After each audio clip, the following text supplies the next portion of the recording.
আমাৰ আছুৰ দাবীত গুৱাহাটী ইউনিভাৰ্চিটিয়ে MBA-টো আৰম্ভ কৰিছিল মাত্ৰ 30টা চিটেৰে। কোম্পানী ছেক্ৰেটাৰীশ্বিপ যদি কোনোবাই পাছ কৰি আহে, তেওঁৰ যদি অলপ এক্সপিৰিয়েঞ্চ আছে, I am ready to pay 90,000। মাননীয় মুখ্যমন্ত্ৰী মহোদয়ৰ এটা কথা দেখিছোঁ, কিবা যদি তেওঁৰ মগজত সোমাল, চিন্তাত সোমাল, সেইটো কৰেই। আজিৰ দিনটোত অতুল বৰা, কেশৱ মহন্তৰ নেতৃত্বত দলটোৱে যি ধৰণে পুনৰ ঠন ধৰি উঠিছে। Good evening friends. আজি মোৰ লগত উপস্থিত আছে মোৰ শিক্ষাগুৰু doctor Jaynath Sharma sir. First of all sir, আপোনাক কংগ্ৰেচুলেশ্যন দিব বিচাৰিছোঁ। আজি নেৰিম ইউনিভাৰ্চিটি হ'লগৈ। ছাৰ, তাৰ বিষয়ে আপুনি কিবা এটা কওকচোন। ধন্যবাদ। অসম গণ পৰিষদ দলৰ চৰকাৰ ভাঙি আকস্মিকভাৱে প্ৰেচিডেণ্ট ৰুল দিলে। সেই প্ৰেচিডেণ্ট ৰুল যেতিয়া ইম্প'জ কৰা হ'ল, ইম্প'জ কৰাৰ পিছত মই দেখিলোঁ যে যি সময়ত সদায় 100, 150, 200 ইমান ভিজিটৰ আহে ডেইলি, আকস্মিকভাৱে প্ৰেচিডেণ্ট ৰুল দিয়াৰ পিছততো ৰাইজ নহা হ'ল। এতিয়া মই কি কৰিম বুলি এটা পৰিকল্পনা কৰিলোঁ। আৰু মোৰ পৰিবাৰ, তেওঁ গুৱাহাটী ইউনিভাৰ্চিটিৰ ইংলিছ বিভাগৰ কিছুদিনৰ কাৰণে মুৰব্বী অধ্যাপিকাও আছিলে। মোৰ দেউতা, তেওঁ 42 চনত LP স্কুলৰ শিক্ষক হিচাপে চাকৰিৰ পৰা মানে ভাৰত ত্যাগ আন্দোলনৰ ভলণ্টিয়াৰ হৈ ৰিজাইন দিছিলে। তাৰপিছত মোৰ মাও শিক্ষকতা কৰিছিলে। মানে সেই সময়ত এটা স্বাধীনতাৰ পিছত এটা স্কিম ওলাইছিলে যে বয়সীয়াল মানুহক, মানে ইলিটাৰেট বা যোনে একেবাৰে নিৰক্ষৰ, একো লিখিব বা চহী কৰিব নোৱাৰে, সেইবিলাক মানুহক ক, খ আৰু নিজৰ নামটো লিখিবলৈ শিকাব, যিটো পিছলৈ গৈ ইনফৰ্মেল এডুকেশ্যন বা এডাল্ট এডুকেশ্যন বুলি কৈছিলে। সেইটো বহুত দিনলৈ কণ্টিনিউ কৰিছিলে স্বাধীনতাৰ পিছতো। তাৰপিছত তাতে তেখেত শিক্ষকতা কৰিছিলে প্ৰায় 5 বছৰ। মোৰ গোটেই গাঁৱৰ বহুত মানুহক মোৰ মা মানে চহী কৰিবলৈ শিকাইছিলে। আৰু মোৰ মিছেছৰ দেউতাক এজন চাইণ্টিষ্ট আছিল। তেওঁ গুৱাহাটী ইউনিভাৰ্চিটিৰ VC হিচাপে ৰিটায়াৰ কৰিছিলে। মোৰ শাহু তেনেকৈ কটন কলেজৰ প্ৰিন্সিপাল আছিলে, প্ৰিন্সিপাল হিচাপে তেখেতে ৰিটায়াৰ্ড কৰিছিলে। আৰু মোৰ ডাঙৰ দাদা, তেওঁ 3 নম্বৰৰ কাৰণে মেট্ৰিকত ষ্টেণ্ড কৰা নাছিল 1967-ত, 69-ত। গতিকে আমাৰ ঘৰুৱা পৰিৱেশ এটা আছিলে। শিক্ষাৰ ওপৰত আমি অলপমান বেছিকৈ, আমাৰ গোটেই পৰিয়ালটো দেউতা আৰু মাৰ নেতৃত্বত আমি এটা মানে শিক্ষাৰ ক্ষেত্ৰত আমাৰ অলপমান ঘৰত আলোচনা বিলোচনা হৈ থাকে। এতিয়া ৰাজনীতিৰ পৰা যেতিয়া মই দেখিলোঁ ক্ষমতা হাতৰ পৰা যোৱাৰ লগে লগে মানুহবোৰৰ আমাৰ মানে 24 আৱাৰ্ছ ব্যস্ত থকা মানুহজন যেতিয়া কাম নোহোৱা হৈ যাব, তেতিয়া কি হ'ব? তেতিয়া মই নেৰিমৰ কনচেপ্টটো ল'লোঁ। অসম আন্দোলনৰ সময়ত আমি দেখিছিলোঁ যে অসম আন্দোলনৰ শেষৰ ফালে, মানে চুক্তি হোৱাৰ আগে আগে এনেকুৱা এটা অৱস্থা হ'ল, আমাৰ বিশেষকৈ চহৰ অঞ্চলৰ মানে যিবোৰ ধনী মানুহ অসম আন্দোলনক পূৰা ছাপোৰ্ট কৰি আছে, আন্দোলনৰ লগত তেওঁলোক জড়িত হৈ আছে, কিন্তু তেওঁলোকৰ ল'ৰাটো বা ছোৱালীজনী বাংগালোৰলৈ পঠাইছে। মানে অসমত থকা ল'ৰা ছোৱালীখিনি কি কৰিলে, পৰীক্ষা নহ'ল, পৰীক্ষা বন্ধ থাকিলে, পৰীক্ষা হোৱা নাছিলে। কিন্তু সেই এবছৰ বা 2 বছৰ লছ কৰা কথাটো কিছুমান অভিভাৱকে কথাটো ভাল পোৱা নাছিল। গতিকে নিজৰ ল'ৰা ছোৱালী তেওঁলোকে বাহিৰলৈ পঠাইছিল। এতিয়া বাহিৰলৈ যিবোৰ কি কি বিষয়ত পঢ়িব গৈছে, এই বিষয়বিলাকো মই অলপমান হেৰি কৰিলোঁ, মানে অধ্যয়ন কৰিলোঁ। কৰি দেখিলোঁ যে আমাৰ অসমত স্বাধীনতাৰ পিছত বাণিজ্যিক শিক্ষাটো আৰু মেনেজমেণ্ট শিক্ষাটো, এই দুটা মানে তুলনামূলকভাৱে অলপমান কম গুৰুত্ব লাভ কৰিছিল। বিশেষকৈ বিজনেছ এডমিনিষ্ট্ৰেশ্যনৰ ওপৰত মানে গুৱাহাটী ইউনিভাৰ্চিটিয়ে আমাৰ আছুৰ দাবীত গুৱাহাটী ইউনিভাৰ্চিটিয়ে MBA-টো আৰম্ভ কৰিছিল মাত্ৰ 30টা চিটেৰে। মাষ্টাৰ অফ বিজনেছ এডমিনিষ্ট্ৰেশ্যন এই কথাটো বা চাৰ্টাৰ একাউণ্টেণ্ট বা cost and works accountancy, company secretariat মানে ছেক্ৰেটৰীশ্বিপ, এইবিলাক এডুকেশ্যনত যে মানে পোৱাৰ পিছত চাকৰিৰ অভাৱ নাই। মানে এজন চাৰ্টাৰ একাউণ্টেণ্ট পাছ কৰি অহাৰ পিছতেই দুটা পন্থা ল'ব পাৰে, নাই চাকৰি কৰিলে কোম্পানীত চাকৰি পাব, নহ'লে নিজে প্ৰেক্টিছ কৰিব পাৰে। ঠিক তেনেকৈ কষ্ট এণ্ড ৱৰ্কছ একাউণ্টেঞ্চি পাছ কৰি আহিলে, কোম্পানী ছেক্ৰেটৰী পাছ কৰি আহিলে, MBA পাছ কৰি আহিলে মানে মানুহৰ মই পঢ়া শুনা কৰাৰ পিছত নিবনুৱা হ'ম এই ভাৱটো নাহে। গতিকে মই MBA-টো টাৰ্গেট কৰি ল'লোঁ। আৰু সেই সময়ত মানে কম্পিউটাৰ এডুকেশ্যনটো মই বুজিছোঁ যে এই কম্পিউটাৰৰ যিটো হেৰি আহিছে, এইটোৱে গোটেই এটা সময়ত 10 বছৰ বা 20 বছৰৰ সময়ত সকলো কথা কম্পিউটাৰৰ জৰিয়তেই মানে হেৰি যাব। আমাৰ বৰ্তমানৰ সময়টো যিটো ফাষ্ট মুভিং, এই এৰিয়াটো মই হেৰি কৰি বাছি লৈ মেনেজমেণ্ট এডুকেশ্যন আৰু কম্পিউটাৰ এডুকেশ্যন, তাত মই প্ৰথমতে মাষ্টাৰ ডিগ্ৰী লেভেললৈ গ'লোঁ। জেনেৰেলি আমাৰ এটা ট্ৰেণ্ড আছে যে স্কুল প্ৰাইভেটকৈ পাতিলে KG-ৰ পৰা আৰম্ভ কৰে। মই কিন্তু PG-ৰ পৰা আৰম্ভ কৰিলোঁ। আৰু গুৱাহাটী ইউনিভাৰ্চিটিত মই PG লেভেলত মোক এফিলিয়েশ্যন দিব লাগে বুলি, মোক এফিলিয়েশ্যন দিব লাগে বুলি বহুত চেষ্টা চলালোঁ। গুৱাহাটী ইউনিভাৰ্চিটিয়ে নিদিলে।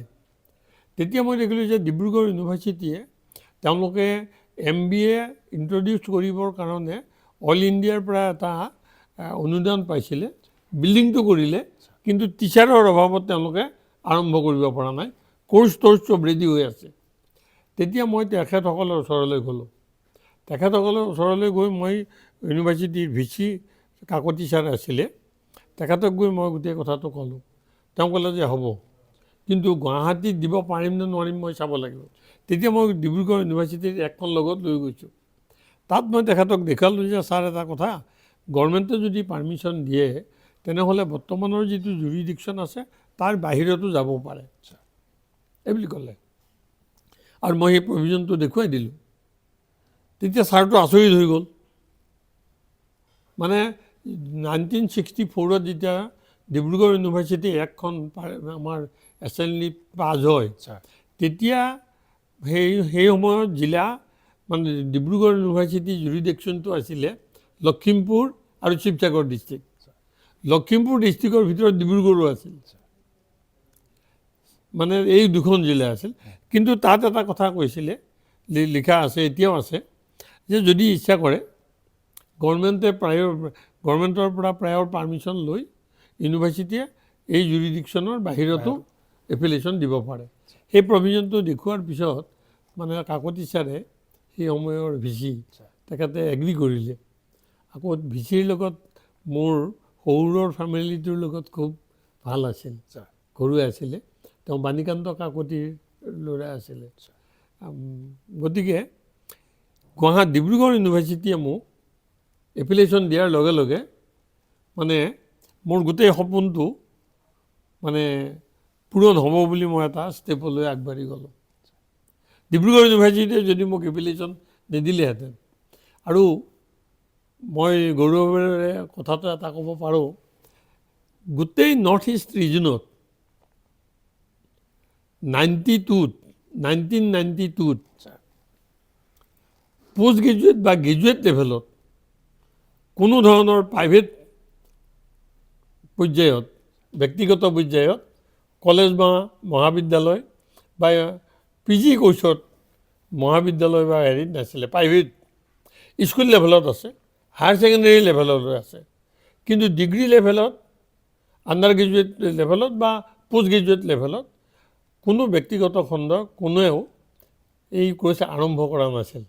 চেল্ফ ফাইনেন্সিং বা ব্যক্তিগত খণ্ডত ময়েই প্ৰথম, নেৰিমেই প্ৰথম, যিয়ে আমি PG লেভেলত আৰম্ভ কৰিছিলোঁ। আৰু এতিয়া আমাৰ একেবাৰে কেজি লেভেললৈ আছে। ছাৰ মঙলদৈত আমাৰ CBSEৰ আণ্ডাৰত এখন হেৰি আছে, স্কুল আছে। আৰু সেই কনচেপ্টটো লৈয়ে মই নেৰিম আৰম্ভ কৰিছিলোঁ। আজি কলিকতা আৰু অসম ছাৰ আমি একেলগে আছোঁ, কিন্তু কলিকতা ইমান আগবাঢ়ি গ'ল কিয়? যি সময়ত কলিকতাত প্ৰায় 300খন কমাৰ্চ কলেজ, সেই সময়ত গুৱাহাটীত মাত্ৰ এখন কমাৰ্চ কলেজ।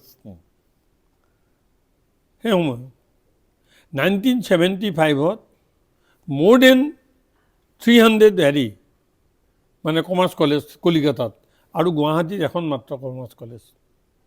কেচিডিয়াছ কমাৰ্চ কলেজ পিছত আৰম্ভ হৈছে। ছাৰ গতিকে কমাৰ্চ এডুকেশ্যনটো, মেনেজমেণ্ট এডুকেশ্যনৰ কথাটো কোনো পলিটিচিয়ানে নাভাবিলি। মেনেজমেণ্ট মানে চাওক, কষ্ট একাউণ্টেঞ্চি কি, কষ্ট এণ্ড ৱৰ্ক একাউণ্টেঞ্চি কি বুলি যদি গাঁৱৰ একদম চোকা ল'ৰা এজনক খবৰ দিয়ে, উত্তৰ হয়তো দিয়াত অসুবিধা হ'ব। কোম্পানী ছেক্ৰেটৰীশ্বিপ কেনেকৈ পঢ়িব লাগে, তাৰ মানে ফিউচাৰ কি, কেৰিয়াৰ কেনেকৈ আছে, এইটো আমাৰ ল'ৰা ছোৱালীয়ে নাজানে। আজিৰ দিনটোত অসমতেই 1 লাখতকৈ অধিক কোম্পানী ছেক্ৰেটৰীশ্বিপ মানে হেৰি ৰৈ আছে। যিমান NGO হৈছে, ছাৰ যিমান আমাৰ কোম্পানী হৈছে, এই কোম্পানী এক্টৰ আণ্ডাৰত যিবোৰ কোম্পানী মানে ৰেজিষ্টাৰ হয়, তেওঁলোকৰ গোটেই হেৰিটো প্ৰচিডিঙকে ধৰি এণ্টায়াৰ গোটেই কথাবিলাকৰ কাৰণে এই কোম্পানী ছেক্ৰেটৰীশ্বিপ পঢ়ি অহা ল'ৰাজনক লাগে। এতিয়া মই নেৰিমত আজি বহুত দিনৰ পৰা চেষ্টা চলাইছোঁ, কোম্পানী ছেক্ৰেটৰী পাছ কৰি অহা এজন অসমীয়া ল'ৰা লাগে, মই পোৱা নাই আজিলৈকে। কোম্পানী ছেক্ৰেটৰীশ্বিপ যদি কোনোবাই পাছ কৰি আহে, তেওঁৰ যদি অলপ এক্সপিৰিয়েঞ্চ আছে, I am ready to pay 90,000 এজন টুডে। কাৰণ এক্সপিৰিয়েঞ্চটো লাগিব, কিন্তু নহ'লে 50,000টো সোমোৱাৰ দিনাই পাব, কিন্তু নাই। এতিয়া নোহোৱাৰ কাৰণটো কি? নোহোৱাৰ মূল কাৰণটো হৈছে যে company secretaryship, chartered accountancy, cost and work accountancy, এই বা MBA, এই বিষয়বিলাকৰ ওপৰত আমাৰ শিক্ষা ব্যৱস্থাটোই অসমত যিখিনি সুবিধাৰ মানে ক্ৰিয়েট কৰিব লাগিছিল, সেই সুবিধা কিন্তু এভেইল কৰিবৰ কাৰণে ইয়াত স্কুল, বিশেষকৈ কলেজ আৰু ইউনিভাৰ্চিটিবিলাকত নাছিল। ছাৰ আপুনি ৰাজনীতিত ইমান দিনৰ পৰা আছে, 4 টাইমছ MLA। ফাৰ্ষ্ট মোক এটা বস্তু কওক ছাৰ, ছিংগল পাৰ্টি গভৰ্ণমেণ্ট আৰু কোলিশ্যন গভৰ্ণমেণ্টৰ ভিতৰত কি ডিফাৰেঞ্চেছ থাকে, আৰু এতিয়া যোনটো মিত্ৰজোঁটৰ চৰকাৰ চলি আছে, এই চৰকাৰক আপুনি কেনেকৈ দেখিছে? চাওক, মই LP স্কুলত যিদিনা গৈছোঁ প্ৰথম দিনা, মই ক আৰু খ আছিল LP স্কুলত, মই প্ৰথম শ্ৰেণীত এডমিশ্যন লৈছিলোঁ। যোৱাৰ দিনাখনেই মই বৰ্গমন্ত্ৰী হৈছোঁ। গতিকে মই ৰাজনীতিত কিমান কেতিয়াৰ পৰা আছিলোঁ মই ক'ব নোৱাৰোঁ, কিন্তু LP স্কুলত যোৱাৰ যিদিনা মই এডমিশ্যন লৈছোঁ, প্ৰথম শ্ৰেণীত লৈছোঁ, সেইদিনাৰ পৰা মই ৰাজনীতিত আছোঁ। কাৰণ বৰ্গমন্ত্ৰী পাতি দিছিলে শিক্ষকে। দ্বিতীয় কথাটো হৈছে কি, আপুনি যিটো প্ৰশ্ন, তুমি যিটো প্ৰশ্ন কৰিছা যে ছিংগুল পাৰ্টিৰ, ছাৰ ছিংগুল পাৰ্টি যেতিয়া হেৰি থাকে, চৰকাৰ থাকে, সেই চৰকাৰৰ পাৰ্টিটোৰ ফিলচফি বা দৰ্শনৰ অনুসৰি পাৰ্টিটোৰ যি উদ্দেশ্যত পাৰ্টিটো গঠন কৰিছিলে, সেই উদ্দেশ্যটো ইমপ্লিমেণ্ট কৰাৰ ক্ষেত্ৰত সুবিধাজনক হয়। কিন্তু মাল্টিপাৰ্টি যেতিয়া চৰকাৰ এটা হয়, সেই স্বাধীনতাটো এটা দলৰ নাথাকে, এখন কমন এজেণ্ডা কৰিব লাগে, minimum common agenda, minimum common programme, সেই প্ৰগ্ৰামৰ ওপৰত কামবিলাক কৰি থাকিব লাগে। এতিয়া নীতিশ কুমাৰৰ কিবা এটা কথা ক'ব, আজি চন্দ্ৰবাবু নাইডুৱে কিবা এটা কথা ক'ব, তেওঁলোকৰ কথাটো আজিৰ দিনটোত NDA চৰকাৰে তৎক্ষণাত উলাই কৰিব নোৱাৰে। গতিকে BJPৰ একেবাৰে নিজস্ব দৰ্শনেৰে কাম কৰিবলৈ সুবিধা হ'লহেঁতেন যদি তেওঁলোকৰ BJPৰ একেবাৰে নিজাববীয়াকৈ ছিংগুল পাৰ্টিৰ চৰকাৰ থাকিলহেঁতেন। গতিকে কোৱালিশ্যন চৰকাৰত আৰু ছিংগুল পাৰ্টিৰ চৰকাৰত অলপমান ছিংগুল পাৰ্টিৰ যিটো সুবিধা থাকে, সেই সুবিধাটো কোৱালিশ্যন গভৰ্ণমেণ্টত নাথাকে। ছাৰ, অসমৰ মিত্ৰজোঁট চৰকাৰ, আপুনি চৰকাৰক কেনেকৈ দেখিছে, কাম কৰিব পাৰিছে নে নোৱাৰিছে? পাৰিছে। ছাৰ মানে আমি বিশেষকৈ অসম গণ পৰিষদ দলে আমি আঞ্চলিকতাবাদ বা জাতীয়তাবাদী এটা আমি ৰাজনৈতিক দল। জাতীয়তাবাদী দল বা আঞ্চলিকতাবাদী মানে অসম মুলুকৰ উন্নয়নৰ কাৰণে আমি লাগিব লাগে। যিবিলাক কাম আমাৰ চৰকাৰ থাকোঁতে কেন্দ্ৰক গৈ খাতিৰ কৰি বহি থাকিব লাগে, আমি দিয়া প্ৰস্তাৱ এটা কেন্দ্ৰই পাছ কৰি নিদিয়ে, আজি সেই অসুবিধাটো নাই। আমাৰ মিত্ৰজোঁটৰ চৰকাৰত বিজেপিৰ লগত আমি থকাৰ কাৰণে এতিয়া এই শ্বহীদ হেৰিটো শ্বহীদৰ গোটেই কথাটো, শ্বহীদ স্মাৰকৰ এই গোটেই কথাটো আমাৰ সময়তো প্ৰস্তাৱ দিয়া আছিল, নহ'ল, নকৰিলে। কিন্তু কোৱালিশ্যন চৰকাৰৰ বা মিত্ৰজোঁটৰ চৰকাৰ থকাৰ কাৰণে চুক্তি বিভাগৰ মন্ত্ৰী আমাৰ অতুল বৰা ডাঙৰীয়া আৰু মাননীয় মুখ্যমন্ত্ৰী মহোদয়ৰ এটা কথা দেখিছোঁ, কিবা যদি তেওঁৰ মগজত সোমাল, চিন্তাত সোমাল, সেইটো কৰেই। আৰু মাননীয় মুখ্যমন্ত্ৰী মহোদয়ৰ কথাটো চাব, তেওঁ কামৰূপ একাডেমীৰ জেনেৰেল ছেক্ৰেটাৰী আছিল হেৰিৰ সময়ত, আন্দোলনৰ সময়ত, আৰু বিদ্যালয় ছাত্ৰ সন্থাও বোধ কৰোঁ তাতে আছিলে। আৰু আমাৰ অসম আন্দোলনৰ লগত তেওঁ ওতঃপ্ৰোতভাৱে আমাৰ জড়িত আছিল। মানে প্ৰফুল্ল মহন্ত, ভিঘু ফুকন তেওঁলোকৰ ঘৰতো বহুত দিন আছে। আৰু মই নিজাববীয়াকৈ তেওঁৰ খুৰাক ভূধৰ শৰ্মা, মই কিজানি আন্দোলনৰ 3 মাহমান সময় তেওঁলোকৰ ঘৰতে ভাত খাইছোঁ। গতিকে তেওঁ আন্দোলনৰ বেকগ্ৰাউণ্ডত থকা এজন ৰাজনৈতিক ব্যক্তি। সেইকাৰণে অসমৰ মানুহৰ চেণ্টিমেণ্ট তেওঁ বুজি পায়। আজি তেওঁক আমি ধন্যবাদ দিব লাগিব এইকাৰণে, 198 কোটি টকা আমি যেতিয়া প্ৰস্তাৱটো দিছিলোঁ মাত্ৰ 15 কোটি টকাৰ দিছিলোঁ। এতিয়া 178 কোটি টকা তেওঁ যদি হিমন্ত বিশ্ব শৰ্মা নহ'লহেঁতেন এই পইচাৰ কোনেও চেংচন কৰিব নোৱাৰে। স্মাৰক কি হেৰি এতিয়া মাননীয় প্ৰধানমন্ত্ৰী আহিছে, প্ৰধানমন্ত্ৰী তাত মানে চাবলৈ গৈছে, গোটেই ভাৰতবৰ্ষত এটা ৰাষ্ট্ৰীয় নিউজ হৈ গৈছে।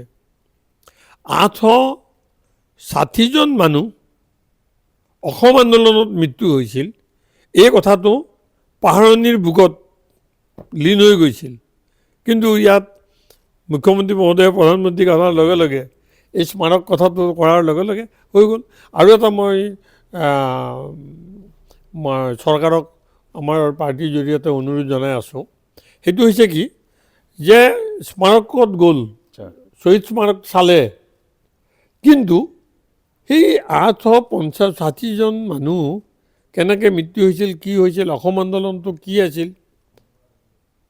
What was Assam movement and what for Assam movement, এই গোটেই কথাখিনি জানিবৰ কাৰণে বুৰঞ্জী কেবিনেটে সিদ্ধান্ত লৈ যে ভূগোল আৰু বুৰঞ্জীটো কম্পালচৰি হ'ব হেৰিলৈ, একদম 9-10লৈ। যদি কম্পালচৰি হয়, এই তাত বুৰঞ্জীৰ মডাৰ্ণ আছাম বুৰঞ্জী মানে হিষ্ট্ৰী, মডাৰ্ণ আছাম হিষ্ট্ৰীত এটা পাঠ, এটা চেপ্টাৰ অসম আন্দোলনৰ বিষয়ে থাকিব লাগে। তেতিয়া প্ৰজন্মৰ পিছত প্ৰজন্ম, প্ৰজন্মৰ পিছত প্ৰজন্ম এই অসম আন্দোলন সম্পৰ্কত অৱগত হৈ থাকিব। ছাৰ, আপুনি বহুতো মুখ্যমন্ত্ৰী দেখিছে, আমাৰ ডক্টৰ হিমন্ত বিশ্ব শৰ্মা কেনেকুৱা CM, আপুনি কি ক'ব? মই মহেন্দ্ৰ মোহন চৌধুৰীক মেমৰেণ্ডাম দিছোঁ, মুখ্যমন্ত্ৰী হৈ আছে। আমি গৈ ছাত্ৰ সন্থাই দৰং জিলা একে গহপুৰৰ পৰা দুমুনীচকীলৈ আছিল, মঙলদৈ মহকুমাক দৰং জিলাত জিলা দিব লাগে বুলি মেমৰেণ্ডাম দিছিলোঁ। গৈ তেওঁৰ লগত মই তৰ্কাতৰ্কি কৰিও পাইছোঁ। মই শৰৎ সিংহ MLA হিচাপে একেলগে বহিছোঁ, শৰৎ সিংহক মুখ্যমন্ত্ৰী হিচাপে পাইছোঁ। মই অসম আন্দোলনৰ সময়তেই যোগেন হাজৰিকা, ইমাৰ্জেঞ্চিৰ পিছত গোলাপ বৰবৰা, তাৰপিছত আনোৱাৰা তাইমুৰ, আমাৰ প্ৰফুল্ল কুমাৰ মহন্ত, তৰুণ গগৈ, হিতেশ্বৰ শইকীয়া, সোণোৱাল, এই গোটেইবিলাককে মই মুখ্যমন্ত্ৰী হিচাপে পাইছোঁ। ডাইৰেক্টলি পাইছোঁ, কিছুমান ক্ষেত্ৰত আছে, মই 20 বছৰ আছোঁ, 20 বছৰ কেইজনক পাইছোঁ। তাৰে ভিতৰত আমাৰ মোৰ ধাৰণাত ডিচিশ্যন ল'ব পৰা কেপাচিটি থকা, ডিচিচিভ নেচাৰৰ যিটো ৰাজনীতিক নেতাৰ মানে মূল শক্তি আচ্ছা যে মই এইটো ডিচিশ্যন লৈছোঁ। ডিচিশ্যনটো লোৱাৰ আগত এইটো ভাল হ'ব এইটো বেয়া হ'ব তেওঁ চাই ল'ব লাগে। এই ডিচিচিভ ক্ষমতা থকা, ডিচিচিভ নেচাৰ থকা, ডিচিচিভ কেৰেক্টাৰ থকা মুখ্যমন্ত্ৰী আমি আজি যিবোৰ কাম কৰি আছে, এনে এজন মুখ্যমন্ত্ৰী নাই, এনে এজন মই দেখাত কোনোবাই কৈছিল নে এটা সঁচা কথা যে মনে মনে আমাৰ ওপৰত আক্ৰমণ চলিছে, অসমখনক অসমৰ জাতি ৰক্ষা কৰিবৰ কাৰণে, অসমৰ মাটি ৰক্ষা কৰিবৰ কাৰণে, অসমৰ ভেটি ৰক্ষা কৰিবৰ কাৰণে ইয়াৰ বিৰুদ্ধে কোনোবা এটা ৰাজনৈতিক নেতা, কোনোবা এজন মুখ্যমন্ত্ৰীয়ে কথা ক'ব পাৰিছিল? গতিকে অসমৰ মানুহে আৰু মিনিমাম 20 বছৰ 30 বছৰৰ কাৰণে হিমন্ত বিশ্বৰ দৰে বা হিমন্ত বিশ্ব অসমৰ মুখ্যমন্ত্ৰী হৈ থকাটো মানে কামনা কৰিব লাগে। ছাৰ আমাৰ অকল মোৰ হাতত ক্ষমতাটো এই কাৰণেতো নহয়। আজি যিটো কাম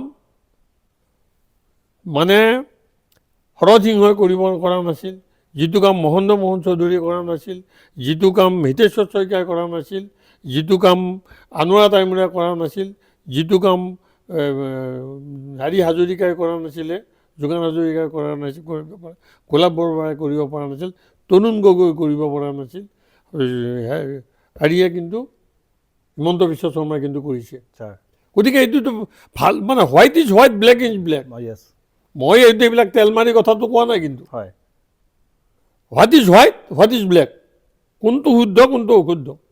আজিৰ দিনটোত মানে চিফ মিনিষ্টাৰৰ গাড়ীত থাকি, চিফ মিনিষ্টাৰৰ আসনত বহি থাকি, চিফ মিনিষ্টাৰৰ হিচাপে ক্ষমতা প্ৰয়োগ কৰি অসমীয়া জাতিটোৰ ভৱিষ্যত কোনে ধ্বংস কৰিব, এই কথাটো ৰাইজৰ মাজলৈ কোনে লৈ যাব পাৰিছে? তেওঁ লৈ যাব পাৰিছে। এইখিনিতে মই এটা কথা কওঁ, ছাৰ শৰাইঘাটৰ শেষ যুদ্ধ বুলি যে কয়, এইটো ভুল কথা। মুখ্যমন্ত্ৰীও যদি কেতিয়াবা শৰাইঘাটৰ শেষ যুদ্ধ বুলি কয়, এইটো মই ভুল বুলি কওঁ। শৰাইঘাটৰ শেষ যুদ্ধ হোৱা নাই। শৰাইঘাটৰ যুদ্ধত আপুনি মন কৰিব, শৰাইঘাটৰ যুদ্ধ হৈছিল মোগলৰ বিৰুদ্ধে, লাচিত বৰফুকনে কৰিছিলে, ছাৰ লাচিত বৰফুকনৰ নেতৃত্বত। এতিয়া মোগলৰ সেনাপতি কোন আছিল? ৰজা ৰামসিংহ। ৰজা ৰামসিংহ আছিলে মোগলৰ সেনাপতি। ৰজা ৰামসিংহ এজন হিন্দু আছিল। তেওঁৰ নেতৃত্বত অসম আক্ৰমণ কৰিবলৈ ঔৰংজেবে মোগল সেনানি পঠাইছিল। এতিয়া অসমত আমাৰ শৰাইঘাট পাৰ হৈ আহিছে, আহি একেবাৰে লখিমপুৰৰ শদিয়াৰ মানে অসমৰ চব চুকে কোণে গৈছে, যাৰ সকলো মোগল সেনানীয়ে আমাক গ্ৰাস কৰি লৈছে। ছাৰ এতিয়া এই গ্ৰাস কৰি লোৱা এই মোগল সেনানীবিলাকক কোনে নেতৃত্ব দিছে? নেতৃত্ব কি দিয়াৰ কেইজনক চাব। তেওঁলোকৰ হিমন্ত বিশ্ব শৰ্মাই আজি উচ্ছেদ কৰিছে, PGR VGR বা ফৰেষ্ট লেণ্ডত যিবিলাক আছে উচ্ছেদ হ'ব। এই উচ্ছেদ কৰিবলৈ যোৱা ক্ষেত্ৰত বাধা দিছে কোনে? এই মোগল সেনানীবিলাক, যিবিলাকে আমাক দখল কৰিবলৈ আহিছে, স্বপ্নবেগী মোগল সেনানী, তেওঁলোকক উচ্ছেদ কৰিবলৈ যাওঁতে সঁচাকৈ যদি তুমি অসমীয়াক ভাল পোৱা, তেনেহ'লে তুমি হিমন্ত বিশ্ব শৰ্মাৰ এই উচ্ছেদৰ কথাটোত ভৰ দিব লাগে, সহযোগ কৰিব লাগে। গৌৰৱ গগৈ, অখিল গগৈ বা যিমানেই যিসকলে আজিৰ দিনটোত এই স্বপ্নবেগী মোগলসকলক অসমীয়াৰ বুকত কামোৰ মাৰি, অসমীয়াৰ বুকত তেওঁলোকে বেদখল কৰিবলৈ অহা এই সেনানীবিলাকক কোনে আজি উৎসাহিত কৰিছে, কোনে ৰক্ষণাবেক্ষণ দিব বিচাৰিছে?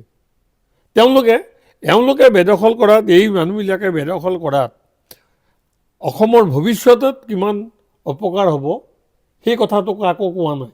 কেৱল হিমন্ত বিশ্ব শৰ্মা বেয়া, হিমন্ত বিশ্ব শৰ্মা বেয়া এই কথা আশাৰ, কিন্তু ৰাইজে এই কথা বিশ্বাস কৰা নাই। আজিৰ দিনটোত হিমন্ত বিশ্ব শৰ্মাই যিটো বলিষ্ঠ পদক্ষেপ লৈছে, এই বলিষ্ঠ পদক্ষেপ লোৱাৰ কাৰণে তেওঁ অসমৰ বুৰঞ্জীত আহি থকা প্ৰজন্মবিলাকৰ কাৰণে সদায় চিৰস্মৰণীয় হৈ থাকিব। ছাৰ আপুনি অসম গণ পৰিষদৰ এজন ফাউণ্ডাৰ মেম্বাৰ, আপুনি ইমান প্ৰেচিডেণ্ট চাইছে, ইমান সভাপতি আপুনি দেখিছে, বৰ্তমানৰ সভাপতি আমাৰ অতুল বৰা ডাঙৰীয়া, তেওঁৰ কাম কৰা ষ্টাইলটোক আপুনি কেনেকৈ দেখিছে? মই একে আখৰতে ক'বলৈ গ'লে আচলতে অতুল বৰা যদি আজিৰ দিনটোত সভাপতি হৈ নাথাকিলহেঁতেন, কেশৱ মহন্ত যদি আজিৰ দিনটোত কাৰ্যকৰী সভাপতি হৈ নাথাকিলহেঁতেন, তেনেহ'লে অসম গণ পৰিষদৰ অস্তিত্বটো আজিৰ দিনটোত যিটো হৈ আছে থাকিলহেঁতেন না নাথাকিলহেঁতেন এটা সন্দেহযুক্ত কথা হ'লহেঁতেন, এটা সন্দেহৰ অৱকাশ হৈ। মই নিজে দেখিছোঁ চন্দ্ৰমোহন পাটোৱাৰী সভাপতি হৈ আছে, তাৰপিছত গুচি গৈছে বিজেপিলৈ। মই প্ৰতিষ্ঠা দিনৰ পৰা মই এজন গণ পৰিষদৰ কেন্দ্ৰীয় কমিটিৰ মেম্বাৰ হৈ আছোঁ, কেন্দ্ৰীয় কমিটিৰ মেম্বাৰ। এতিয়া কেন্দ্ৰীয় কমিটিৰ মেম্বাৰ হৈ থাকোঁতে মই আমাৰ দলটো কি কাৰণত দুৰ্বল হৈছে এইটো মই জানো। এক নম্বৰ কথাটো হৈছে কি, আমি কেডাৰ বেছ নকৰিলোঁ। আমি আমাৰ কেডাৰবিলাকক কৰ্মীবিলাক তৃণমূল পৰ্যায়ত আমি ট্ৰেইনিং যি ধৰণে দিব লাগিছিল, প্ৰশিক্ষণ যি ধৰণে দিব লাগিছিল নিদিলে। এতিয়া মই অতুল বৰাই যিটো দিশত গৈছে একদম ৰাইট লাইনত গৈছে। আজি 2006 চনৰ পৰা 2016 চনলৈ আমি ক্ষমতাত নাই। সেই সময়ত অসম গণ পৰিষদৰ যিটো অৱস্থা, 2016 চনৰ পৰা আজি 2025 চনলৈ অসম গণ পৰিষদৰ অৱস্থা, এই দুইটা যদি তুলনা কৰি চাওঁ, তেনেহ'লে দেখিব 16 চনৰ পৰা দলটো একেবাৰে নিঃশেষ হোৱা অৱস্থাৰ পৰা বা একেবাৰে শেষ হৈ যাব খোজা অৱস্থাৰ পৰা বহুত ওপৰলৈ উঠি আহিছে। আজিৰ দিনটোত অসম গণ পৰিষদৰ যিটো নেতৃত্বত যিসকল আছে, এই সকলোৱে একত্ৰিতভাৱে, মই বহুদিন এক্সিকিউটিভত আছোঁ, সঘনাই এক্সিকিউটিভ নহৈছিলে, কিন্তু অতুল বৰা আৰু কেশৱ মহন্ত ডাঙৰীয়া মই দেখিছোঁ তেওঁলোকে মানে 15 দিনৰ মূৰে মূৰে ধৰি লওক এখন বিষয়ববীয়াৰ সভা দিবই। গতিকে তেওঁলোকে যিটো নেতৃত্ব দিছে, এই নেতৃত্বটো এটা প্ৰপাৰ দিশত হৈ গৈছে। কিন্তু এতিয়া ক'ৰবাত মানে অতুল বৰাক আক্ৰমণ কৰি, কেশৱ মহন্তক আক্ৰমণ কৰি ক'ৰবাত মানে অসম গণ পৰিষদৰ দলৰ কৰ্মীসকলৰ মাজত অপপ্ৰচাৰ মানে মই বহুত দিন অপজিশ্যনতো আছিলোঁ। সদায় আমি এটা ষ্ট্ৰেটেজি লৈছিলোঁ যে কংগ্ৰেছ দলটোক কোৱাতকৈ আমি বেছিকৈ কংগ্ৰেছ দলৰ যিজন নেতা সেইটোক ক'ম। মোৰ আন্দোলনৰ অসম বিধানসভাৰ মজিয়াৰ যিমান প্ৰচিডিং চাব, মই সদায় হিতেশ্বৰ শইকীয়াক আক্ৰমণ কৰিছিলোঁ, সদায় তৰুণ গগৈক মই আক্ৰমণ কৰিছিলোঁ। এতিয়াও আমাৰ অতুল বৰা, কেশৱ মহন্ত কোনোবাই সেই একেটা পলিচি লৈ আমাৰ দলটোক বেছি দুৰ্বল কৰিবৰ কাৰণে তেখেতসকলৰ বিৰুদ্ধে ক'ব পাৰে। কিন্তু মই মানে কথা এটা দৃঢ়তাৰে ক'ব খুজিছোঁ, আজিৰ দিনটোত অতুল বৰা, কেশৱ মহন্তৰ নেতৃত্বত দলটোৱে যি ধৰণে পুনৰ ঠন ধৰি উঠিছে, এই অৱস্থাটো কিন্তু 2006 চনৰ পৰা 2016 চনলৈ নাছিল।